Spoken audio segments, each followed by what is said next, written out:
আসসালামু আলাইকুম। আজকের ওয়ার্ড অমনিভোরাস। অমনিভোরাস সেন্টেন্সে অ্যাডজেক্টিভ ফর্ম হিসেবে বসে। যে সকল animal or human being plant and meat খেয়ে থাকে, অর্থাৎ মাংসাশী এবং উদ্ভিদ যে খাবারগুলো আছে সেই দুইটা খাবারই একই সাথে খাইতে পারে, তাদেরকেই মূলত অমনিভোরাস বলা হয়।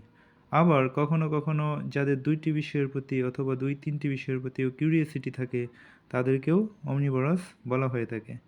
চলুন এক্সাম্পল দেখে নেওয়া যাক।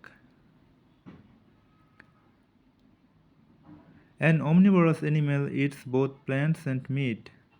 She has an omnivorous curiosity about books and music.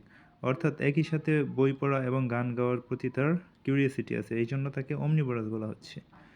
37তম বিসিএসে একটি কোয়েশন আসছিল, the word omnivorous means, omnivorous বলতে কী বোঝায়?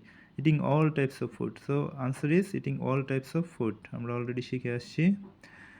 Eating only fruits, eating only meat এগুলো হবে না। Eating grass and plants only এগুলো হবে না। গ্রাস অ্যান্ড প্ল্যান্টস দুইটাই কিন্তু শুধু উদ্ভিদ বোঝাচ্ছে, মাংসাশী হয় না।